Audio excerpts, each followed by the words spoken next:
Pittsburgh Steeler fans, welcome once again to the BTSC family of podcasts. My name is Bryan Anthony Davis. Alongside with me today, subbing for Lance Williams, is Michael Beck. So this is normally the Homer and the Hater show, and starting next week, I will be joining Lance Williams every week. I guess more in that Homer role, but you never know how things go. Today, it might be Homer and Homer. You never know what's going to happen when we get to the topic. But first, before we start anything, congratulations to Lance Williams, who is out on personal business of a fantastic variety with his daughter graduating from high school. So congratulations to her. I think that's absolutely fantastic. And to the entire Williams family, great news. So we applaud you. Michael Beck, how are you, my friend? This is your first YouTube live broadcast. How are you? I'm doing great. Excited to be on. I appreciate the invite. Always a great time getting to chat a little bit of Steelers football and hanging out with fellow BTSC people, I guess. So we are now international because Michael Beck comes to us from the Great White North. I'm from Canada. The second you drafted Chase Claypool, it's like an infection. Just the red and white. We're just taking over in Pittsburgh now. We're all just coming over. So absolutely, and we'll talk more about that. And we're going to be talking about Steeler wide receivers today as well. So as always, we welcome you in our BTSC community, and we love you. And we're so glad because you are the ones that make this show and every single show we have. We cannot do it without you. So thank you very much for coming in. Remember the super chat feature that if you do want to get to the top of the queue, you can go ahead and throw in some of your hardworking money in there. It helps make the show better. It helps us with microphones and giveaways and stuff to give to you. So we will go ahead and do that. Before we get started, this has been, once again, a difficult week in the global landscape, especially here in America. And just want to remind you all to just be safe out there, be smart out there, and remember to take care of each other. That's all we're going to say. And we are just so blessed to be part of a great nation and to be so blessed to be a part of a great Steeler nation. And BTSC Nation is going strong, and I'm so glad that you're all a part of it. With that being said, Michael Beck, we usually wait to answer questions till later in the show, but let's talk a little bit more about you. Donald Nolan asked, what part of Canada? I'm from the West Coast, just outside of Vancouver. Believe it or not, I mentioned it in a couple stories before. I think kind of how this snowball started to roll is having a relationship with Mr. Claypool and actually knowing him before he was even drafted. Back when he was playing high school, we both played in the same league and shared the same trainer. So we're located roughly in the same kind of area. It just kind of funny how it all kind of worked out. So, you know what? We have become Facebook friends as of this week. So fan requested me, and I didn't go too deep into you, but I've noticed something that was a little disturbing. You are a Raven. Okay, sure. My high school, yes, was the Terry Fox Ravens. So if you recognize that name before, that was the runner of the Marathon of Hope, tried to run across Canada with a prosthetic leg after getting diagnosed with cancer. We're from the same hometown. Going to his high school originally was the Port Coquitlam Ravens, but that switched over after being named to him. Oddly enough, a ton of Ravens fans, just based on our high school name, which frustrated the hell out of me. It's like, you're only a fan of this team because that's what it says on the wall. It is completely unrelated. We don't even share a logo. It's like, come on, people. How long have you been a Steeler fan, Michael? Honestly, from as long as I can remember, and as soon as I kind of started picking up football, that was probably right around kindergarten, grade 1, not to completely date myself as being so young, but probably right around 2003. We were just playing like a game of pickup football at recess, and got a little overexcited, I suppose, and put my shoulder down on someone, and someone's like, "Oh, just like the bus." And of course, little Mike, hearing that, goes home, watches some highlights, and hooked ever since. I don't think I've ever missed a Steelers game since that moment. Absolutely fantastic. And not to date myself, but I was probably out of college for about 10 years at that point. So, man, I'm feeling old, but glad to have you. And you know what? age doesn't matter on the show. It's just how much you love the Steelers, and you definitely have that. So, gosh, we're getting a lot of questions here, so we're going to continue that going before we get started. Of course, I could see Vancouver Canucks in the background, so I know that's your hockey team. Where are you on the Penguins, though? You know what? It's funny, like kind of the whole Berg proud sort of thing. If I had a number two, I would definitely say it was the Penguins. I made a trip out to Pittsburgh a couple years back now. I guess it was 2 seasons ago, and we went to see the Penguins take on the Kings. Of course, it's hard not to avoid the Sidney Crosby talk. Just being Canadian, you always get those top players. So definitely follow the organization. The Canucks obviously have been kind of terrible the last number of years. So, and the Penguins being good, it's when you're following the playoffs, it's kind of easy to just get behind one certain team.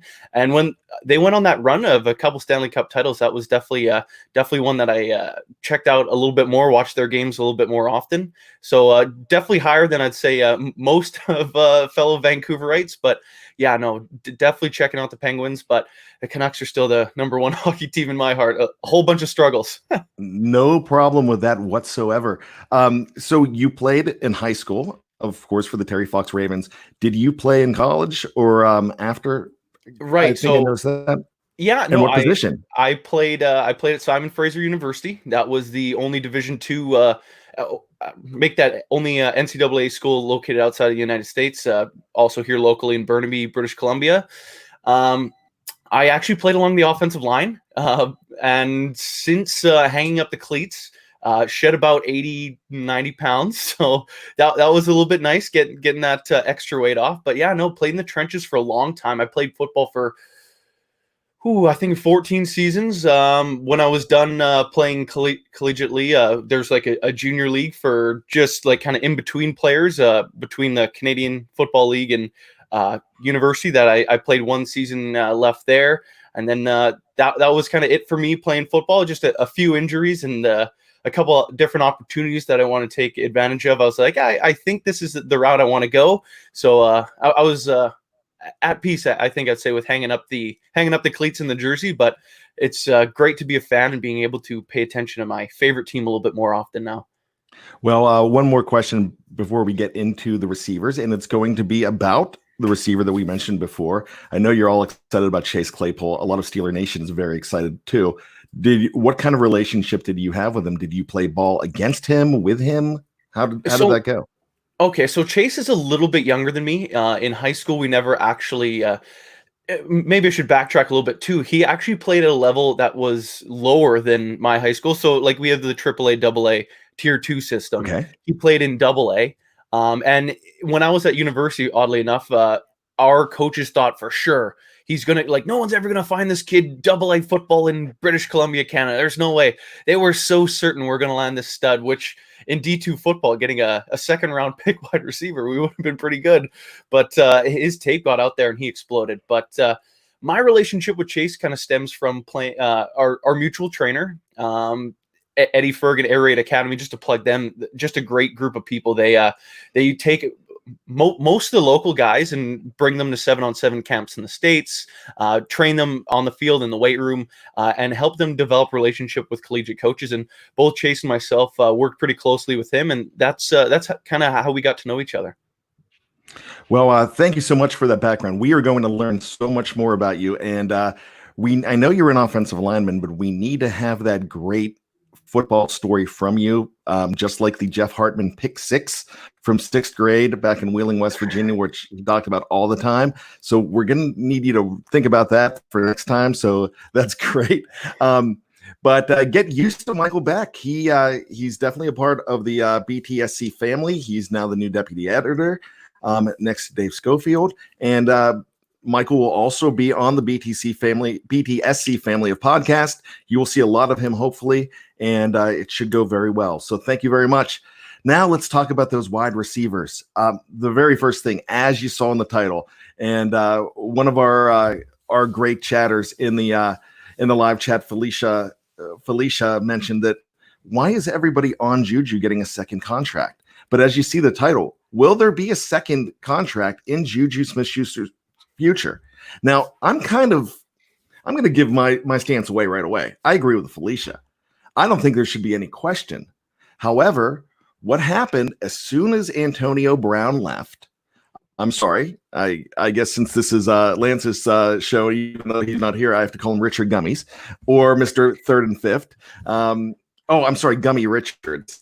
Right. There's all kinds of confusion on that. But with that being said, ever since he left town, the question was, can he be a wide receiver one?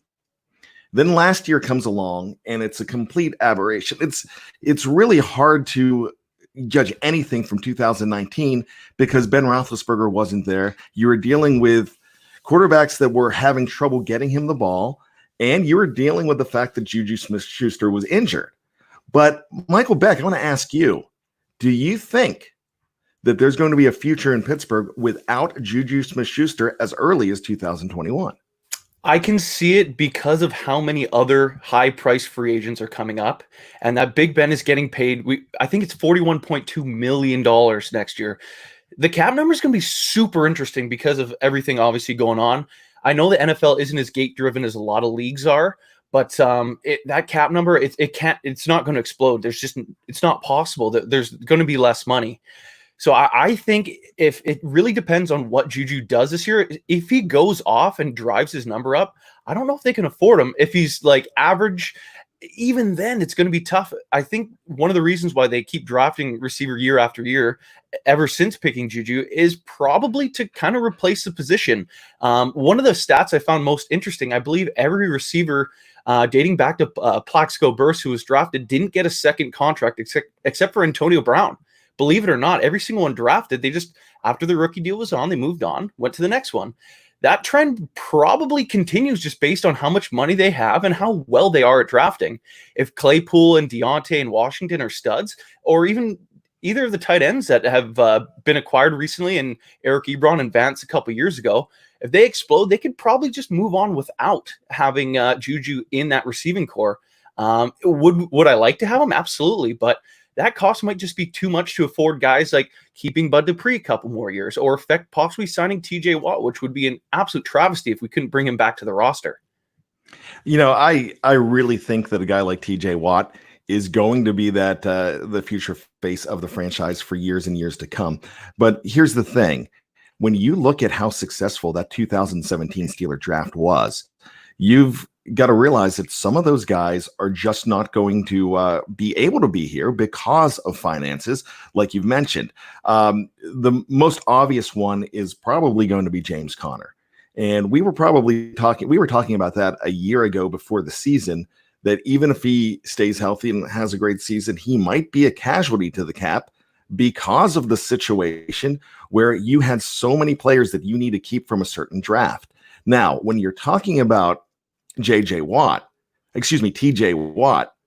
you're going to see TJ not have to really get paid until a year after both Juju and Conner. However, they probably want to wrap him up, and that's probably going to be something that they're going to do sooner rather than later.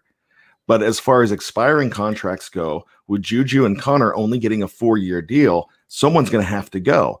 But if I'm going to keep somebody there, I'm still keeping Juju. And the reason I'm being is how young the guy is and how much he has meant to this franchise so far. But let's talk about 2019 first with Juju. His performance was, to a lot of people, not worthy of wide receiver one status. What are your thoughts on that, Michael Beck? I find that kind of interesting. I think the quarterback play obviously affected things a ton. Juju saw double team matchups because teams didn't respect the other receivers yet. They didn't know who they were. And Antonio Brown was gone, so he's going to face the number one corner, and they're putting a safety over the top. And obviously, you see Mason Rudolph back there. He's not going to throw in the double coverage. He was Mr. Checkdown. And then even when Devlin came in and they started kind of working the ball a little bit more down the field, I think that double coverage scared some guys. I've seen some tape where Juju was even running open and just wasn't getting the ball. I think it was pretty admirable that he never freaked out at all throughout the year as a receiver. You see that all the time, especially someone with that number one status.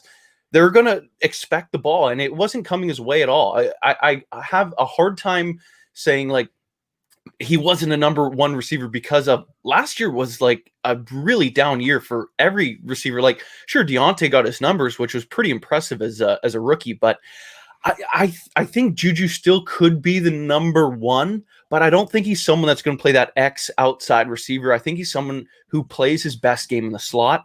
So technically speaking, is he a number one? No, because he is like more of a slot, kind of like Julian Edelman, obviously the Patriots. He's their number one receiver, but he doesn't play the number one receiver position. I think drafting of Chase Claypool and someone obviously huge, he'd play outside. And then Deontay, what he was able to do and the separation he's able to create, I think that's someone else who should be playing on the outside, with Washington kind of being the rotational receiver who I think will start the year before kind of seeing a little more snaps going Claypool's way. But I think Juju is most successful in the slot. And I think now that they kind of have more bodies around, I think that's a role he's going to slide back into. And because of that, he will see a little bit more favorable matchups and his numbers will increase. So I want to bring up just a fan. I think Juju's value will be realized when he's blended with the vast talent within this team. He becomes one of many that will draw single coverage due to widespread stable of good receivers we have. Michael, that basically backs up everything you just said. Now, something more with the global situation with the COVID-19 pandemic, that these younger guys are having less time to practice with Ben Roethlisberger. Juju has rapport with him. So if I bring up Seth Bell, if Juju balls out, which he will, then when Ben will make them keep him at least till Ben is done, they have a good chemistry. We already know that Ben does get some say in the front office. Do you think that his rapport with Ben Roethlisberger will really show up on the stat sheet next year? Well, if we're saying that, then you got to bring up Ryan Switzer, because those two are the best buddies. So I think Switzer's number is going to explode too. Just he never played on offense.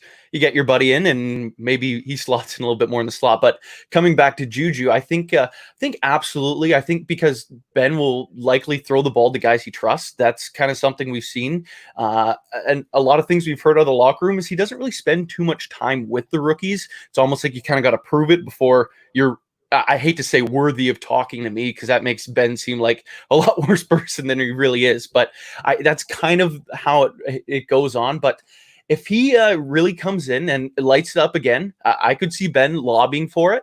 But if the team says, well, like, if this is the way we're going to go, we're going to have to lose X, Y, and Z, whoever players that may be. And number one wide receivers aren't coming cheap. You got to pay for them. If the organization said, listen, Ben, you know what? We'll take a wide receiver with our first pick this year. We won't go quarterback moving forward. We'll do whatever it takes to keep you happy and get you some talent, and just kind of continuing the development of this receiving core with guys moving out.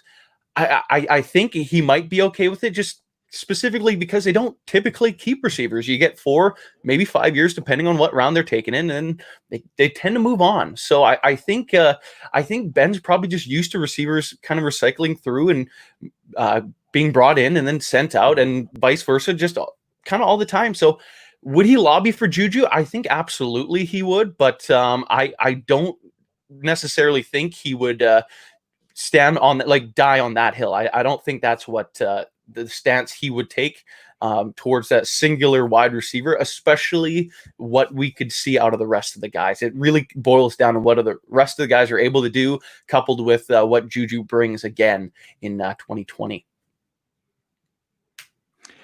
Well, Michael, great. I'm glad you mentioned that. Now, Ben Roethlisberger this year. Now, he is going to have so many more weapons to throw to. We've already talked about the 4 wide receivers. Will there be an odd man out with those 4 wide receivers when you take into consideration you have 2 very good pass-catching tight ends thrown in there too? Do you think that there's going to be an odd man out there, or do you think that, like, heck with the stats, let's just get everybody, the open man, the opportunity, and that's the way it's going to go, and no one's going to really light up the stat sheet, but it's going to be more W's? You know, it's interesting. I think when I look at the receiving core and what the coaching staff has done in the past, I would love to say that they're going to like cycle through everybody. But when it comes to specifically kind of looking at the running back side, every year it's like, oh, this team's kind of set up to have like a core rotation. They never do it. There's always number one, Connor's going to get the ball until the wheels fall off, and then maybe Snell, whoever comes up next. That's just the way it seems to go, and it seems to be that way with every position. So I would love to say that everyone's going to get the ball because I think that's more the smart football way to do it. But I really think it'll end up being like that odd man out thing. We saw James Washington have more of a career year, step forward and kind of protection and blocking downfield. Could he take a step back just based on who comes in? Possibly. But I do think this team will take advantage of some of their matchups because they have such big wide receivers and tight ends that, like you mentioned, are pass catching threats. I kind of dream of seeing like a diamond formation with Ebron, Vance, and Chase. That would be insane. How are you going to cover that if you have those guys split out to the same side of the field? Teams aren't going to throw three safeties out there, and if they are, you can take advantage of that in other ways. So I think the team has to be creative and use their guys because why else bring them all? And you have to use them all. If I'm there, if I'm the OC, if I'm Randy Fiechner, I'm doing whatever it takes to make sure everybody's getting their piece of the pie. Some's going to be bigger than others, but I think everyone needs to get that ball. I think this offense has the potential to be kind of a game breaker because they have so many different options and they have to use them. That's the only way this offense is going to be successful this year. Okay, gut check time, Michael Beck. Mm-hmm. Looking to 2021, is Juju Smith-Schuster among those four, the top four wide receivers on the Pittsburgh Steelers, and who are the top four wide receivers? All right. So I think I'm going to go with no. I would love to say yes, but I think he won't be on the team based on what I kind of mentioned earlier with that money side of things. It's just going to be so hard. There's a lot of guys coming up. Cam obviously wants a contract. TJ's got to get paid the year after that. Ben's number's huge. Dupree, James Conner. I think he'll come back just on a really cheap deal that will surprise some people. Vance is coming up. Just so many guys are coming up that it's kind of hard to justify signing a wide receiver to a big ticket, especially when you have other guys there. So I'm going to say no. I think he might end up back on the West Coast in his California roots, but I guess we'll kind of see how that develops as time goes along. As for the four wide receivers, obviously the three drafted in Deontay, Claypool, and Washington. That fourth slot is going to be interesting. I think the Steelers just continue that trend of taking someone in the second, third, maybe fourth, but probably second, third round. I think they'll just keep that trend alive.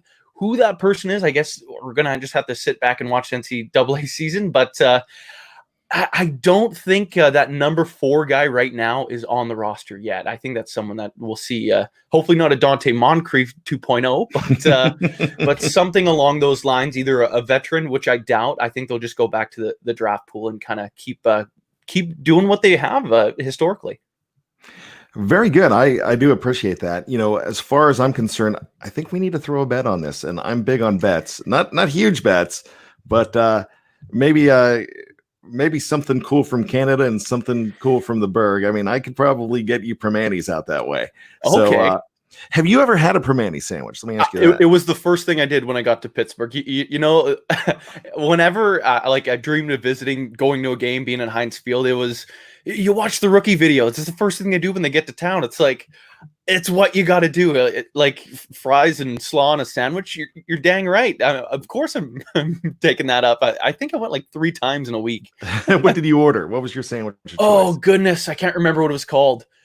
Oh, something like Italian deli or something like that. It was really good. So if you go to the stadium, there's only 2 options at the stadium: cap and cheese, and the Pittsburgher, which is Pittsburgh's more of a steak patty. So it's definitely one of my absolute favorites. Until we got one about 4 or 5 years ago in Maryland, I was only getting them every time I went to the stadium. So it was just an absolute joy. I made my whole family go and wait 2.5 hours on opening night just so I can get my first sandwich. But I will make a Primanti's bet. I know they'll ship it. They ship it in dry ice and they do that. So I'll do that. And then you could send me something cool from Canada if I'm right, because I'm saying that in 2021, Juju Smith-Schuster is on the team. and he will. I'm not just talking. I'm talking new contract. I'm talking second contract. I'm not talking. Let's not get in the weeds with the fact that if he signs a tag, let's just not look at a franchise tag. Let's look at the future being new contract for Juju. I'm saying it's going to happen. I hope I'm right. I respect your opinion though, and that's probably the glory of the homer and the hater. So you fit in real perfect right there. Awesome. So and if you ever get to Maryland too, there's a whole bunch of us here in Maryland as far as BTSC goes, so we can definitely get you to the Primates here as well. Awesome. So as far as everything goes, let's transition a little more to from the wide receivers and Juju Smith-Schuster to Ben Roethlisberger. Now let's look at Ben. He proclaims he's back. I kind of think he's back, but we don't know. But medical science has done so many things since 1984 when Terry Bradshaw had the elbow injury. So you look at that, you have people like Ryan Switzer and Juju and even James Conner saying, man, Ben is back and he is on the mark. So we'll find that out for sure when mini camps start. And of course, that's going to be delayed when training camp starts as well. And when you look at the fact that the NHL is probably not getting back to business until July for this season with the playoffs, that's probably going to be maybe a little bit later for the NFL, but you just don't know. But with that being said, is COVID-19 going to be a problem for Ben Roethlisberger as far as his return to the game? I would have said, like, you'd think it'd be the opposite. You'd think they would have given him more time. I was a little surprised that they already put the schedule out.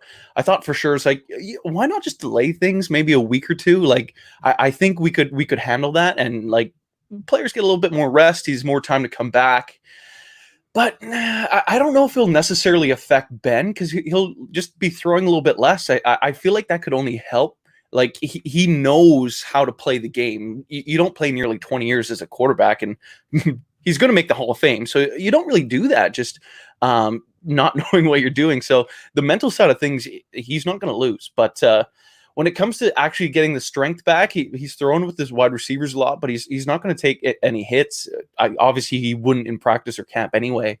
But he can do what he wants to do, and I feel like Ben will be Ben. I think for me, what the most frustrating thing is they never came out and said exactly what the surgery was. If it was Tommy John, then typically guys come back stronger. That's the nature of the surgery. But I think the only thing they ever said was it wasn't Tommy John. But are they telling the truth? Which is surprising because the NFL, they actually say like pinpoint like what the injury is. It's not hockey. It's not lower body injury that you get on the report. And it's like, well, who knows if this guy's going to be back in a day or 2 months. It's the weirdest thing to me that it was never released. So I feel like it should help Ben just getting a little bit more rest, but there's so much information that's kind of just been missed that we don't know exactly what's going on. Well, I'm going with the Dave Schofield diagnosis because he was sitting on my couch and we were watching the Seattle game together. And when he noticed, he said, oh, that's his shoulder. That's his elbow. He's done for the year. He could tell just the way he was hanging it. And but even though he didn't know what surgery Ben had either. But with the elbow, and that's pretty much, what we're going with all along. And that's kind of leaked out a little bit, elbow, but not exactly the exact diagnosis. I tend to stick with Dave on that. But here's the thing with Ben. This is my question. So say he's back. The preseason, we typically only see Ben in one preseason game the last few years. Do you think that has to change in 2020? So say there's 5 games this year because of the Hall of Fame game, even though that may or may not occur. We don't know if that game happens, but say there's a slate of 5 season games. How many games do you think Ben Roethlisberger needs this year? So I think when it comes to preseason, he'll only dial it up just a little bit more, just based on kind of how everything's going. Maybe a quarter in the 4th preseason game, and then a half in the 5th. Just kind of based on what's going on, obviously. The other games, I think there's still a lot to be figured out when it comes to that third quarterback. So Paxton Lynch is someone that I could see the coaches just falling in love with because he's huge and has a cannon arm. He's basically everything that Duck isn't. So I think there's still a competition to be had outside of Ben. So they might want to just see what they have outside of that. And if he says, hey, I don't want to play, it's not like Mike Tomlin's going to be like, no, you have to play. Ben has a lot of control of this team. He's going to play what he wants and what he feels that's going to get him ready the most. But I could still just see him doing a little bit more, just testing it out a little bit more. I don't think he wants to miss any time again, obviously. So he's going to do whatever it takes to probably limit anything that's going to affect him being re-injured, which would obviously be more hits. And if depending on what the elbow surgery is, again, it really kind of what it kind of comes down to is can he throw it 50 times a game, or can he throw it only 20? It's something we're going to have to be cognizant of. So I could see, depending on what it is, if it's like the Tommy John, I think he might want to get a little more reps in, but it's kind of hard to tell. So let's talk a little bit more about that. I kind of think that he needs about at least 2 games in the preseason. In fact, every year I'd like to see my starting quarterback get, don't have to be a lot. They don't have to be a lot of series, but last year he basically had 2 series in the entire preseason. That might have been because of the fact that he was banged up, because he was banged up with that elbow going into the entire season. That elbow was definitely a problem in game 1 against New England. It was also a problem against Seattle as well. But as far as Ben goes, there's a window this year. And the window is not just this year, but it probably extends into next year. And that's probably it. That's one of the reasons you saw signings of 2-year contracts to Ebron and Wisniewski. That kind of makes me think that this is, Dave Schofield and I always talk about this. Dave hates the term "win now" because it's always win now. The team always wants to win, but I think there's more of a desperation right now to get the title in the next 2 seasons and see what you can get afterwards, not sacrificing it like a lot of teams would with just going all in. But it seems like the Steelers are planning to go deep the next 2 years because that's the window with Ben Roethlisberger. Do you believe in that window? You know what? Yes and no. I think the window for Ben is 2 years because realistically, is he going to have another contract after this? Maybe if the team wants to stretch out that gigantic cap hit 2 seasons from now. But you've seen a trend recently. Teams that are competing for Super Bowls are teams that have quarterbacks and rookie deals because they cost nothing. And you can build around them really, really easily. You can spend your money elsewhere. So I think the window is a little bit longer depending on how the next quarterback comes along, whether or not that is Mason Rudolph rather, or if it's one of the rookies coming out next year, the year after, or the year after that, I suppose. But that the window really should be about 7 years because there are 2 years of Ben and then 5 years, 4 years maybe with someone on a rookie deal. So I think the window should technically be longer. Just it's obviously hard to tell. Like you never know what's coming next, but that's the way you kind of have to play things right now, is just loading up on talent. And they're loading up kind of the guys they're bringing in are a little bit older. So obviously they might want to spend their money on some younger.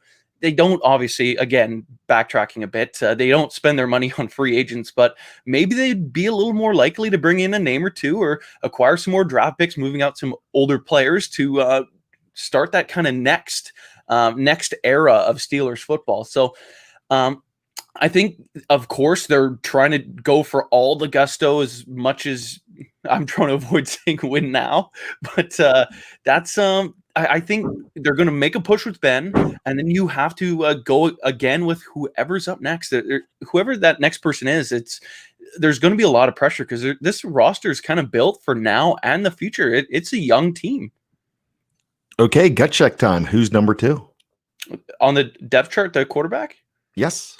Mason Rudolph. Hearing the GM, hearing Tomlin, He is number 2. Like, if they didn't feel that, I feel like they probably would have signed one of these veteran quarterbacks.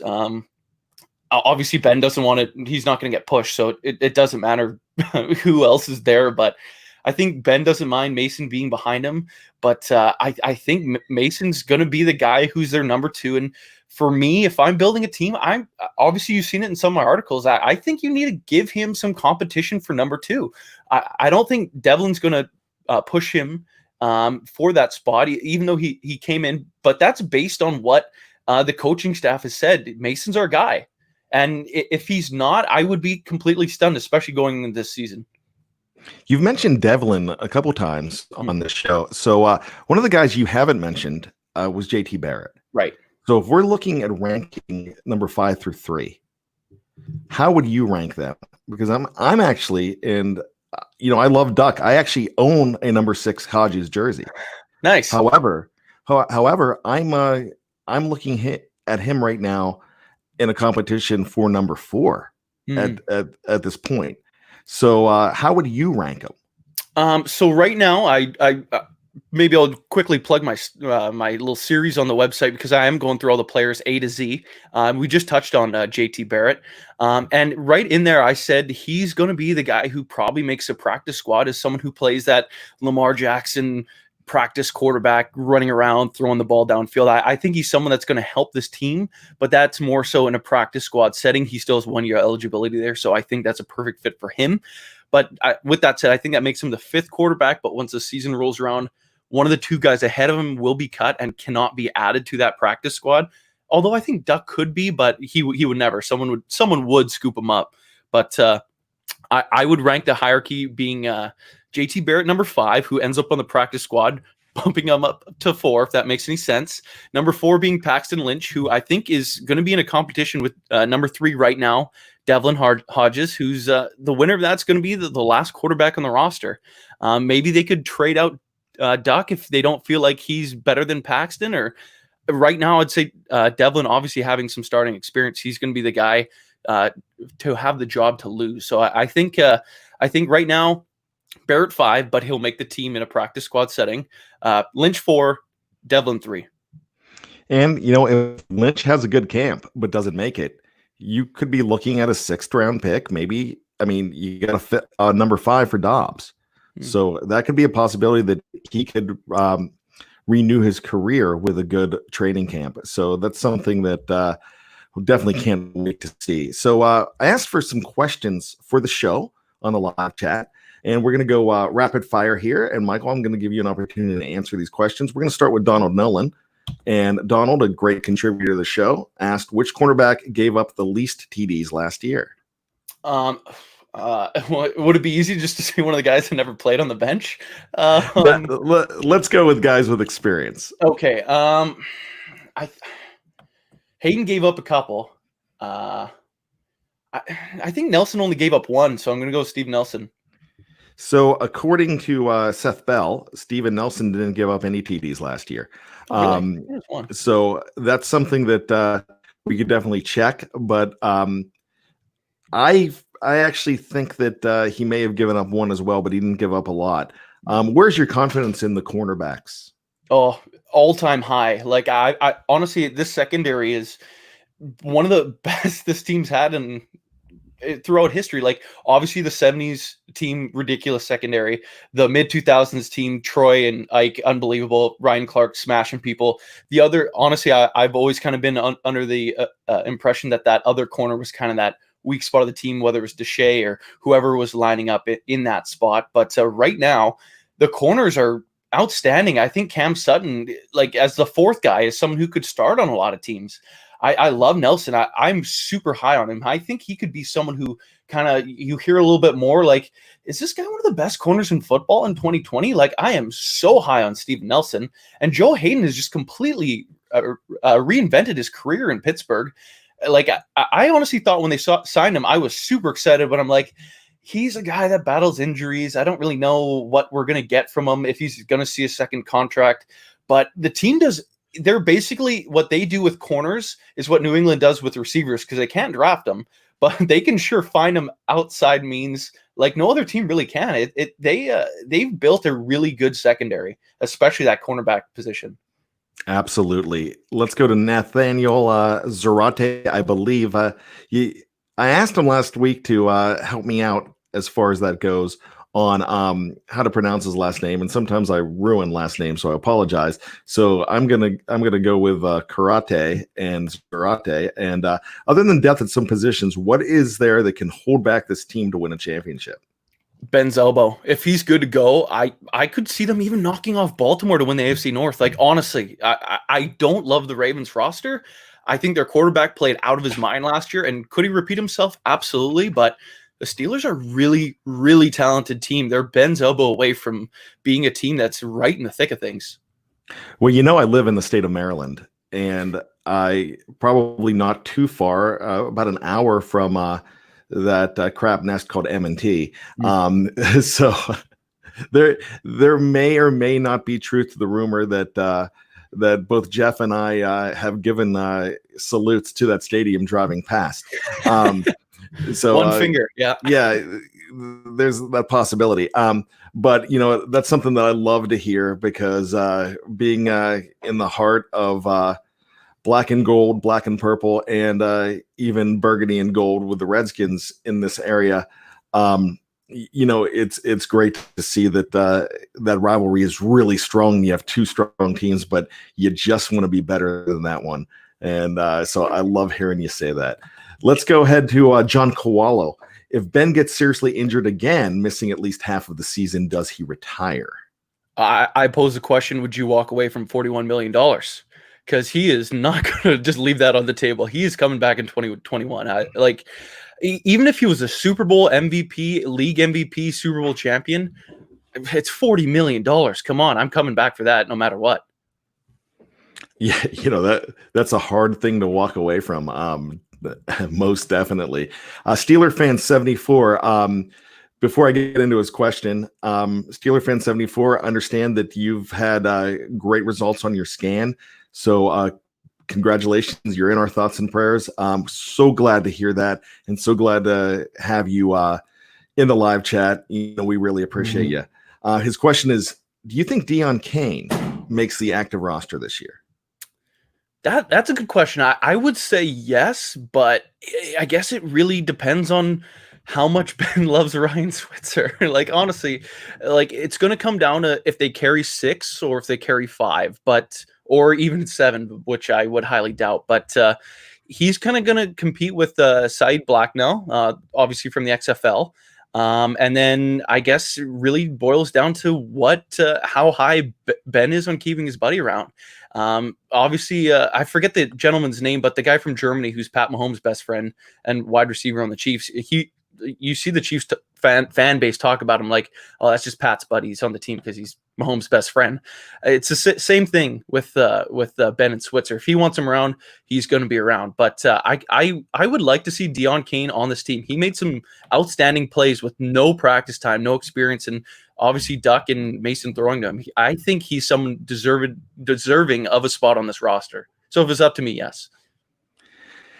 So Robert Ellison brings up this question, and it's a question that's been out there for a while. Why not bring in Cam, as in Cam Newton, on a friendly deal and have some packages in the offense, given Ben rest in some games?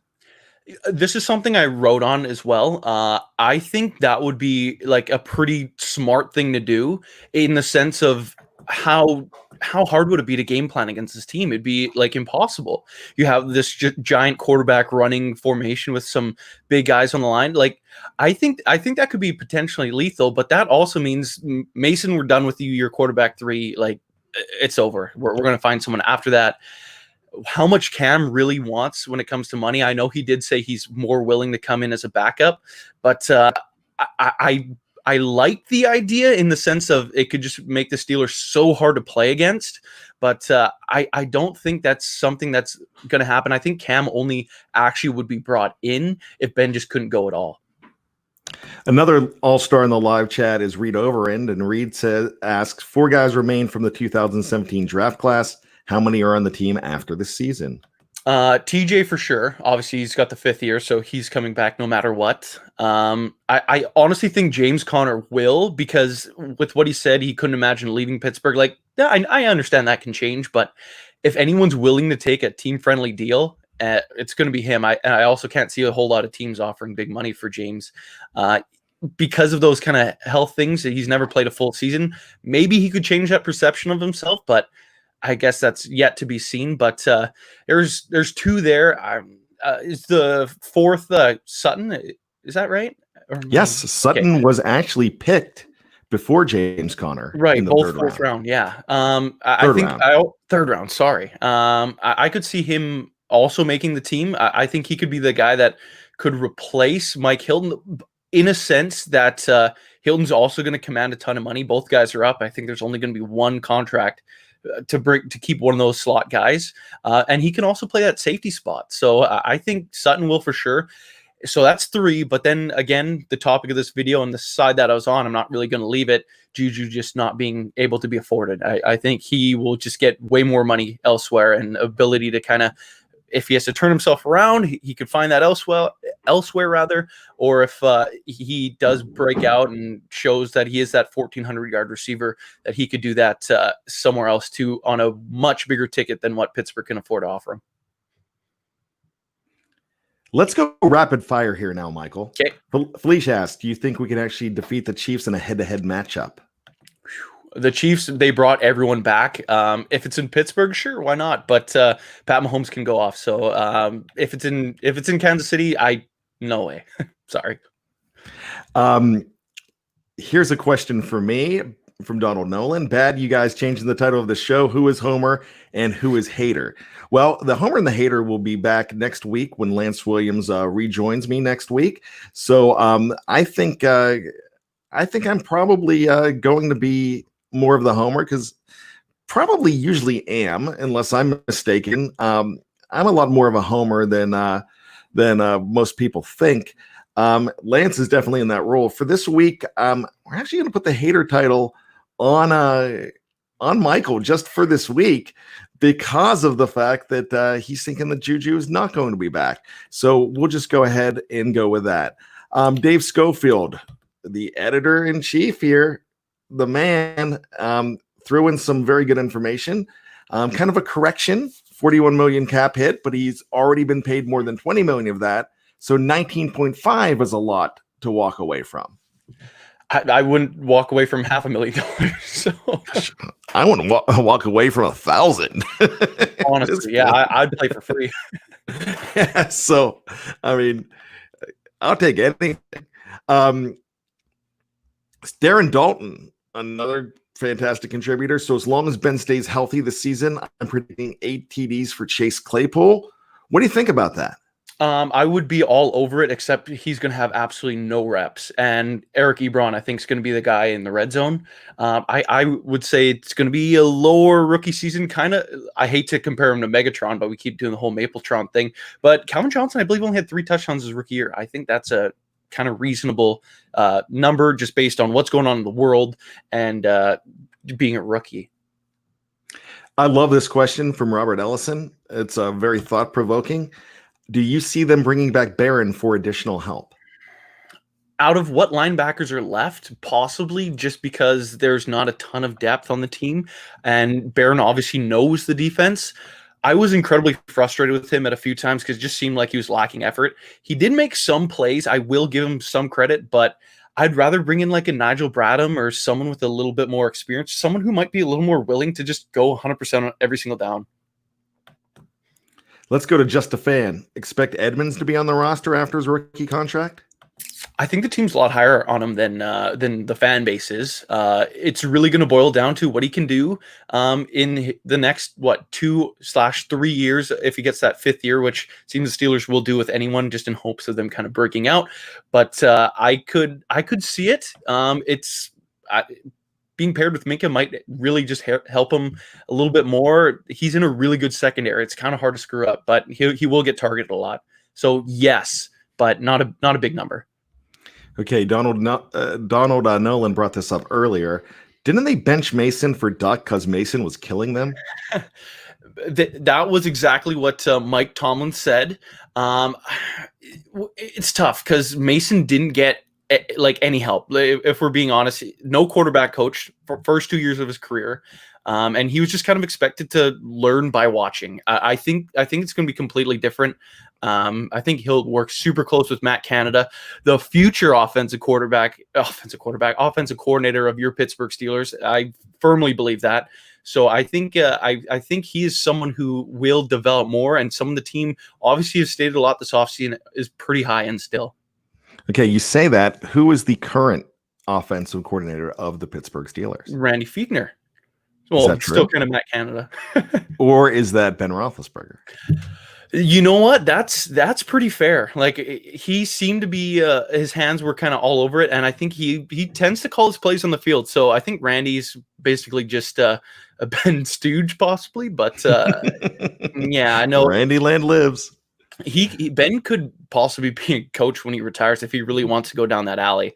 I think he's someone who's obviously well versed in football, and I'd love to see him be brought back as an OC, or I guess offensive assistant when he first retires before transitioning up. But that'd be pretty sweet. I'm all for keeping Ben around longer. All right, so if you did not get a chance to check out Tony Defio's show, Steelers Brunch with Tony, that appeared yesterday, and it's now streaming. And you can also get it on YouTube as well. Tony debunks the fact that there is a secret offensive coordinator in Pittsburgh and that Randy actually is the guy right now. But it was a very good show. So go ahead and check that out as well as all of the BTSC podcasts. Let's just go ahead and bring up this comment. Look out for the Tar Heel connection this year. It's going to be big. There's a couple.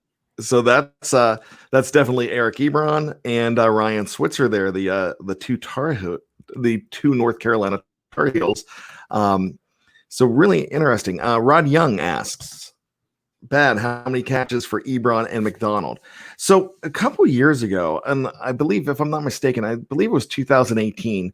If you looked at it, if you combine Jesse James and that of Vance McDonald, you had almost a 1,000-yard receiver at tight end, and if I'm not mistaken, close to about 8 touchdown catches.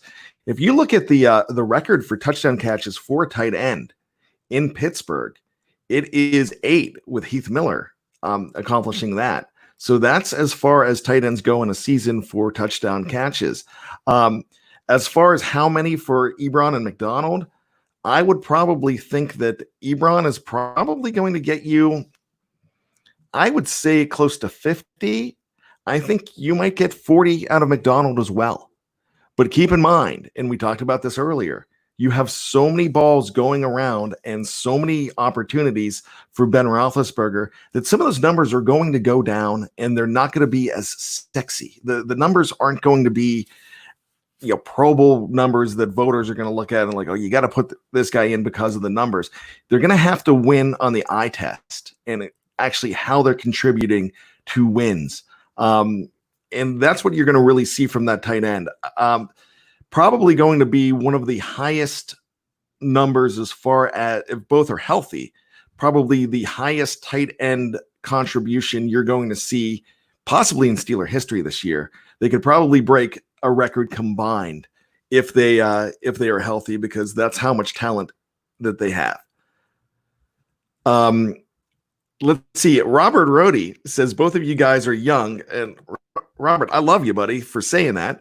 Let me bring that up. Sorry. Both of you guys are young. I will be 55 soon. I remember all 6 Super Bowls our Steelers won. Robert, thank you for saying that we're young. And I know Michael can definitely attest to that he is. I remember all 6 Super Bowls as well.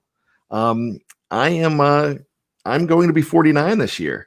So that's something that I'm actually proud of my age. And so I consider myself a Steeler historian as well. I remember that. And there is definitely, when you look at this season, Robert, there's the talent matches up, where if everything goes well and the clouds align, that you could see this team adding number 7? And that was one of the questions earlier, and I lost it along the way. Here it is. Yeah, it was Robert Rohde. I hope I pronounced that right, Robert. If it's Rode or Rohde, if Ben stays healthy, Lombardi number 7 will happen this season. Michael, what do you think about that? I would have to agree. If he is 2018 Ben, if he can throw 5,000 yards, I'm not expecting 5,000, even if it's like 4,500, 4,000, 4,200 yards. Holy smokes, this team would be unfreaking believable. This defense can hold teams to less than 20 points. This offense could just put up like 17 a game. I think they could win well over double digits. I think it's absolutely possible. Ning Nong for you says McFarland will be Offensive Rookie of the Year. What do you think McFarland, real quick, will add to the team? I did touch on this with Mr. Schofield. I think he will bring some sort of an impact. It's a little more challenging again for the rookies, but obviously with Mr. Claypool going being that first kind of offensive player taken, he should be having a bigger role. I think he'll make an impact on special teams too. But I think McFarland is a great pick. I think he's going to get the ball a little bit more moving forward. I could see him kind of sitting back. Benny Snell's was a bit of an anomaly for a rookie season getting the ball so much. So I'm not super high on him getting a ton of touches or looks in the field, but 2021, 2022, he could be their featured back. So I'm not leaning towards offensive rookie of the year on the Steelers or of the league, but I think Chase might have a bigger impact in year one than McFarland, but McFarland could have the better career. And Dave brings this up. Mr. Schofield? I don't know. Maybe it's a respect thing. I don't know. And man, I tell you what, we had Tony in here earlier.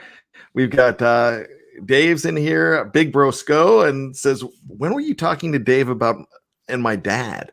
So that's hey, everybody's out today. And don't forget to check those two guys out on the Stat Geek on Tuesday nights. Fantastic show. And we were talking about Tony earlier, and I have lost it here, but a fantastic, here it is. A fantastic comment from Donald Nolan. Tony's show yesterday was great. Man's coming into his own. Make sure you check out Tony too, and you can check out Tony and myself tomorrow night on the Steelers Q&A. With that being said, we're coming up on the top of the hour, so we got to get out of here as well. So thank you so much, Michael Beck, for checking us out. But before I say goodbye to everybody, Felicia's coming in under the wire. Thanks so much for $10. I appreciate that. Okay, no hate from me, but Jeff and Lance will always be the homer and hater for me. KMSL, but bad. You and Lance will be Mr. 2 a.m. and the wingman. Just saying, love you though. Mike is $10 on your. Here's $10 for your sandwich. So, yeah, you know what? Maybe that's something that we've got to look at. Maybe we're not the homer and the hater going forward. That's something Lance and I will definitely get an opportunity to talk about. Maybe we retire at 2 a.m. and the wingman, Mr. 2 a.m. and the wingman. That's actually that's really funny. And Michael, if you don't know that reference, go back to the November 12th episode of the Steelers preview, and you will find out everything you want to know about me being called Mr. 2 a.m. And if not, we'll have to talk about it around a Permane sandwich. But with that being said, thank you so much, Michael Beck, for coming in. Fantastic. You did great. Thank you. I appreciate you having me on. It was fun. We got to do it again. Yes. So I'm not sure exactly how the schedule is going to work out, but you will not only hear Michael Beck's show. I wanted to call it open mic, but it's called the live mic. The live mic, yeah. So it's the live mic. He had episode number 4 just the other day, and you will be seeing him here on YouTube, whether it be mixing him in on the standard or on the Steeler preview. That's still something we're working out, but you're definitely going to see him. Bottom line, don't know what day yet, but it's coming. And we'll go ahead and announce that to all of you. But once again, we cannot do this show without all of you in the live chat. We love you. You make us run, and we appreciate it. For Michael Beck, I'm Bryan Anthony Davis. Please, everybody, stay safe out there and take care of all of us together as we live in one BTSC Steeler Nation. Good night.